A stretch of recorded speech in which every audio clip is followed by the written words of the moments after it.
Mesdames et messieurs, bonjour. Vous êtes sur l'élan africain et vous avez bien raison. Ce dimanche, 7 décembre 2025, le pouvoir du Bénin de M. Patrice Talon a échappé à un coup d'État. Un groupe de militaires est apparu en effet à la télévision nationale et a annoncé la destitution du président Patrice Talon. Il voulait mettre en place un comité de redressement national et puis ils ont désigné un certain colonel Pascal Tigré comme chef de la transition. En 2025, à Cotonou, a délibéré et décidé ce qu'il suit. Monsieur Patrice Talon est démis de ses fonctions de président de la République. Le lieutenant-colonel Tigri Pascal est nommé président du comité militaire pour la refondation pour comité de ce jour, fait à Cotonou le 7 décembre 2025. Je vous remercie. Sauf que justement, ces militaires putschistes se sont empressés de déclarer leur intention, leur décision de renverser le pouvoir institutionnel, constitutionnel, alors même qu'ils ne maîtrisaient pas totalement la situation. Puisque justement, comme nous l'avons suivi, le coup d'État a été finalement déjoué. Le ministre de l'Intérieur a annoncé dans l'après-midi que la situation était totalement sous contrôle, que les militaires loyalistes avaient été parvenus à maîtriser la situation et à mettre en échec les intentions de ce groupe de militaires putschistes. Et plus tard dans la soirée du 7 décembre, le président Patrice Talon lui-même est apparu encore une fois à la télévision d'État et a annoncé que la situation était totalement sous contrôle, en remerciant bien entendu les militaires qui lui sont restés loyalistes et puis en déclarant que les putschistes ne vont pas rester impunis, que cette action de renverser les institutions de l'État n'allait pas rester impunie. Un groupuscule de soldats, sous prétexte de revendications fallacieuses, a entrepris une mutinerie à l'effet de s'attaquer aux institutions de la République et de déstabiliser notre nation en remettant ainsi en cause l'ordre démocratique. Une telle entreprise aurait eu pour conséquence de plonger notre pays dans une aventure sans lendemain, aux conséquences désastreuses. Elle aurait mis un coup d'arrêt au processus de développement amorcé par notre pays grâce aux efforts entrepris par toutes ses filles et tous ses fils.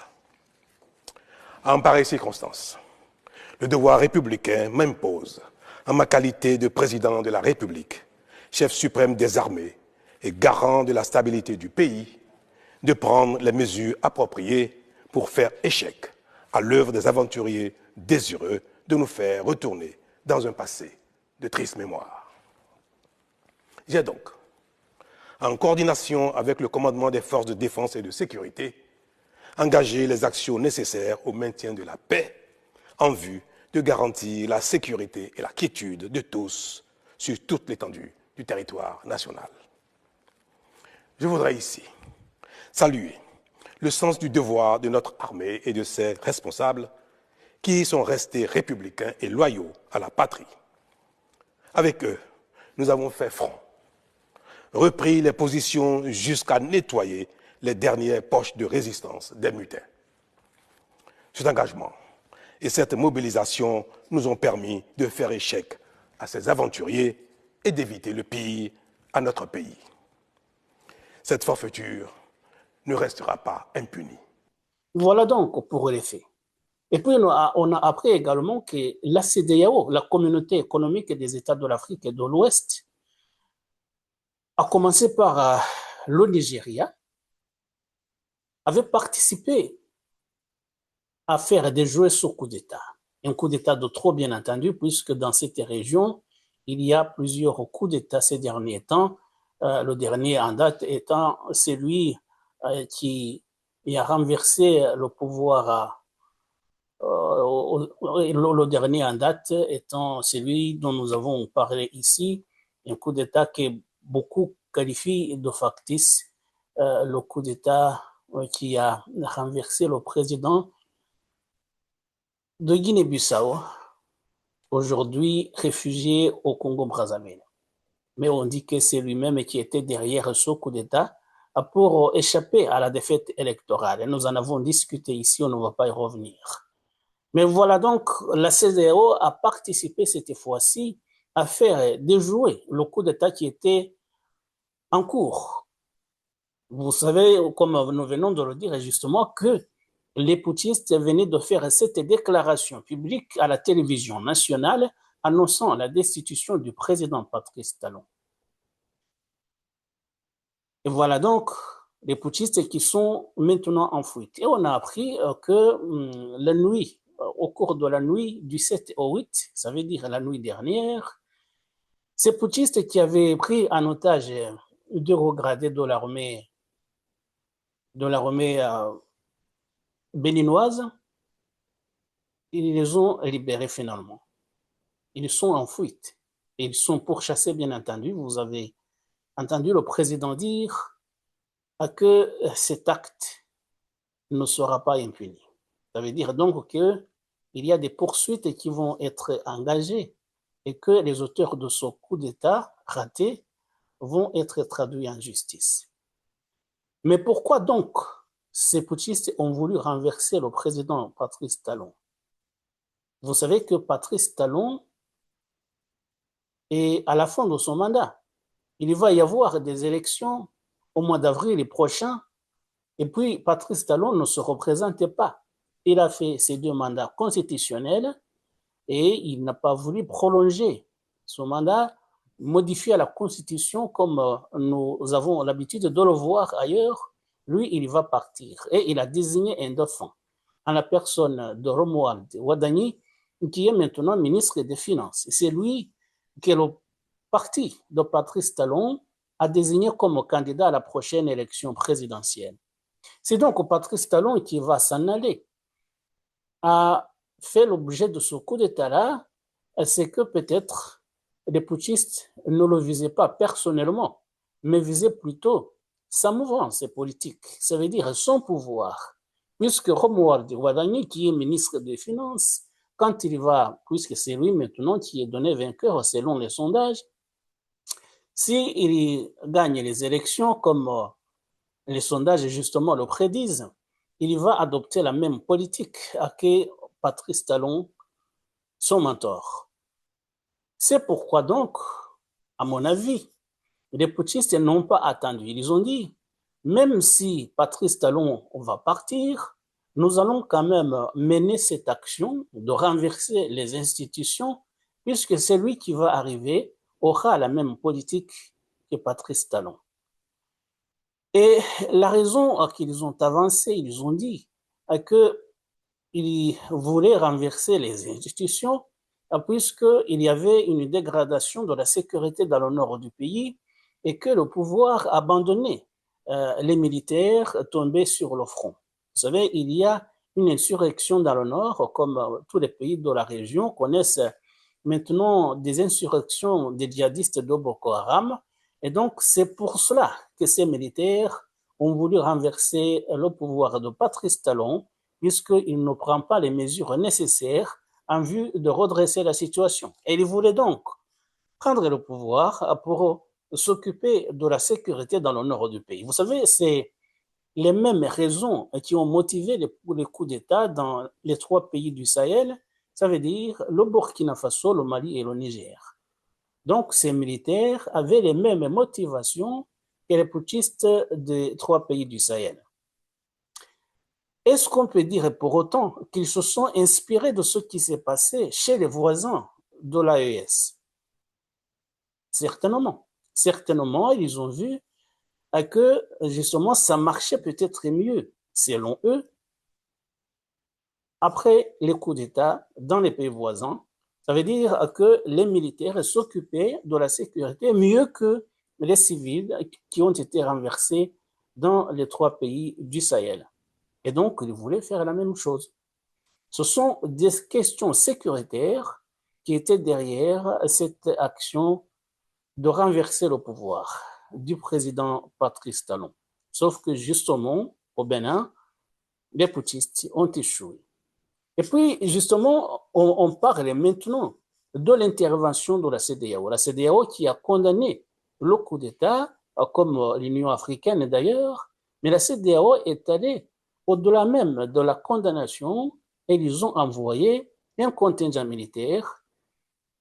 Il y a d'abord l'aviation qui a été envoyée pour maîtriser le ciel du Bénin, mais il y a également des troupes au sol pour être sûr que ce coup d'État n'allait pas réussir.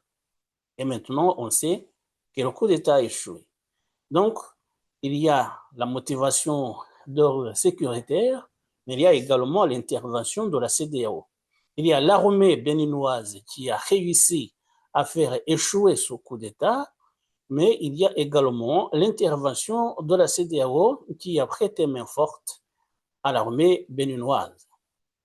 Voilà. Et donc, la motivation est une motivation foncièrement sécuritaire, selon les déclarations de ces putschistes dirigés par un certain Pascal Tigré, qui est maintenant en fuite, comme on l'a entendu. Et si on suit bien l'actualité au Bénin, les putschistes en fuite maintenant se dirigeraient vers le nord, ça veut dire vers le Niger pratiquement.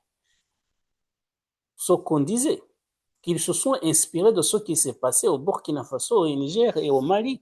Ils vont se diriger vers le Niger. Est-ce à dire que le Niger a joué un rôle dans la préparation de ce coup d'État? Ce serait peut-être aller trop vite en tenant une telle affirmation, puisqu'il n'y a pas eu de déclaration officielle de la part du Niger, du Mali ou du Burkina Faso. Et d'ailleurs, les autorités béninoises se sont bien gardées de faire une certaine accusation. Ils n'accusent personne. Les auteurs du coup d'État sont béninois, et même si il y a une certaine main étrangère, les autorités béninoises se sont bien gardées de le dire pour, bien entendu, ne pas provoquer une crise diplomatique. Mais nous savons que le Niger a de sérieux problèmes avec le Bénin. Des problèmes liés à la sécurité, mais par exemple, le général Tiani a accusé le Niger d'abriter des terroristes, ou comme il dit, des terroristes qui ont l'intention de déstabiliser le territoire du Niger. Est-ce donc qu'on peut partir de ces affirmations, de ces tensions, de ces relations qui ne sont pas du tout au beau fixe entre les deux voisins pour affirmer que le Niger a participé à la préparation de ce coup d'État raté? C'est possible, mais comme les autorités béninoises se sont bien gardées de proférer une telle accusation, personne ne le saura. Mais même si le Niger n'a pas soutenu ces putschistes du Bénin, on peut dire que si le coup d'État avait réussi, cela aurait arrangé les affaires du président Tiani et de l'ensemble du pouvoir du Niger. Il y a au moins un soutien moral.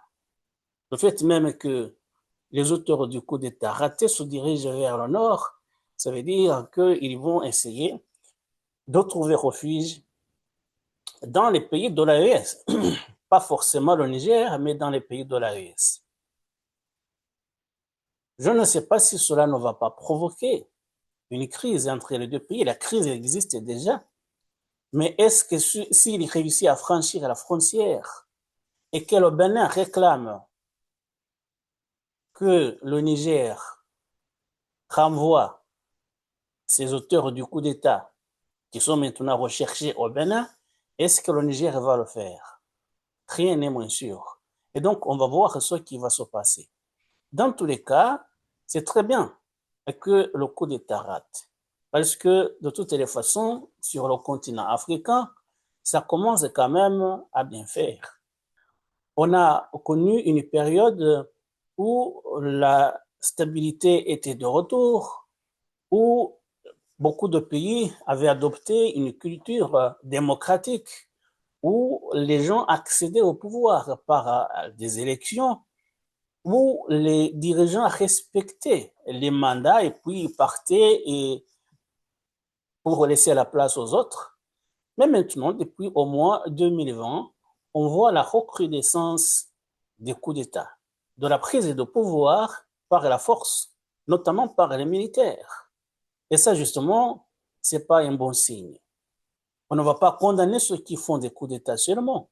On va condamner également les gens qui arrivent au pouvoir et veulent s'y accrocher. C'est peut-être aussi une démotivation des putschistes. Mais ce que nous voulons dire ici, ce que nous voulons dire, c'est que le coup d'État du Bénin a échoué et que c'est une très bonne chose. Même si on a vu dans les rues de Cotonou, on avait quand même une certaine des gens qui étaient contents, qui célébraient le coup d'État. Je n'ai pas très bien compris, mais il y avait des gens qui voulaient célébrer la chute du président Patrice Talon. Évidemment, tout le monde ne peut pas être d'accord avec celui qui est au pouvoir. Mais de là à se réjouir d'un coup comme cela quand même veut dire qu'il y a des tensions peut-être qui ne sont pas très palpables puisque au Bénin, on n'a pas des signes d'instabilité, mais au moins cela quand même c'est inquiétant. Et cela peut-être nous amène à nous poser la question si au niveau interne, il n'y a pas de politiciens qui étaient derrière ce coup d'État militaire. Je pense notamment au prédécesseur de Patrice Talon, un certain Thomas Boniayi. Vous savez qu'il a quitté le pouvoir, il a été remplacé par le président actuel, mais pour les élections prochaines, les élections d'avril 2026, son parti avait présenté un candidat, mais ce candidat n'a pas été accepté. Ce qui veut dire que, quoi qu'il arrive, le parti de Boniayi ne va pas gagner les élections d'avril prochain puisqu'il n'y a pas de candidat. Le candidat présenté a été refusé pour ne pas bénéficier de suffisamment de soutien de parlementaires.